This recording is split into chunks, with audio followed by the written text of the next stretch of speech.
Je m'adresse aujourd'hui par l'autorisation que Dieu me donne de te parler.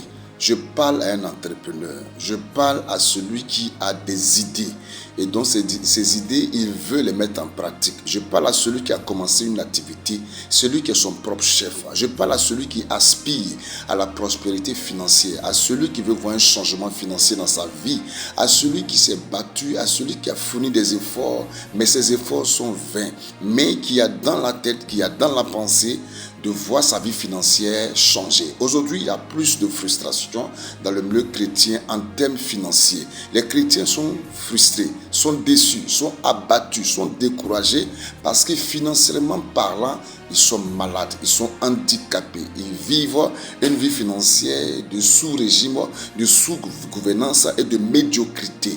Écoutez-moi très très bien. Il ne peut pas avoir la réussite, le succès financier, la prospérité financière dans ce que vous souhaitez faire ou dans ce que vous entreprenez sans passer par un sacrifice d'offrande. C'est pas possible. Dieu a établi des principes. Les principes sont puissants.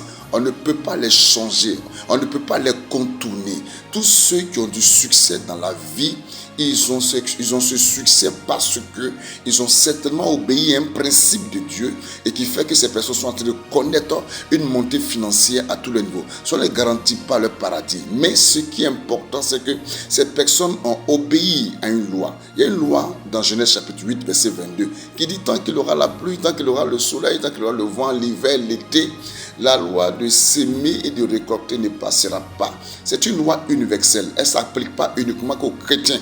Elle s'applique à tous ceux qui ont compris cette loi et qui l'ont mis en pratique, verront les conséquences positives dans leur vie. Regardez, dans Genèse chapitre 4, nous avons deux personnes, deux frères qui ont bâti chacun son entreprise. L'autre est devenu laboureur, l'autre est devenu un chose à berger. Ils ont créé leur entreprise. Vous allez constater que l'entreprise de un a coulé et l'entreprise de l'autre a été bénie. La Bible dit, quelle était la différence? Celui qui a été béni, il a fait une offrande sacrificielle à Dieu. Et la Bible dit que le Seigneur a porté ses regards sur la personne et sur son offrande. Par contre, l'autre qui a fait une offrande, mais Dieu n'a pas porté son regard sur lui et sur son offrande parce qu'il a mal agi. Dieu reconnaît qu'il a fait une offrande, mais il a mal agi. C'est pourquoi le Seigneur lui a dit que si tu agis bien, certainement tu vas relever ta face. Il y a beaucoup de personnes dont la face est plongée dans l'humiliation, dans le mépris, dans la honte. Il y a beaucoup de personnes dont la face est plongée dans le discrédit et dans la médiocrité financière parce que vous n'agissez pas bien. Chrétienne, entrepreneur, vous n'agissez pas bien. C'est pourquoi dans le monde financier, vous ne pouvez pas prendre le dessus. Si vous voulez prendre le dessus dans le monde financier, alors sortez de toute pensée de raisonnement qui vous amène à penser que vous donnez à un homme. Non, vous donnez à Dieu. La Bible dit que c'est celui que Dieu soutient.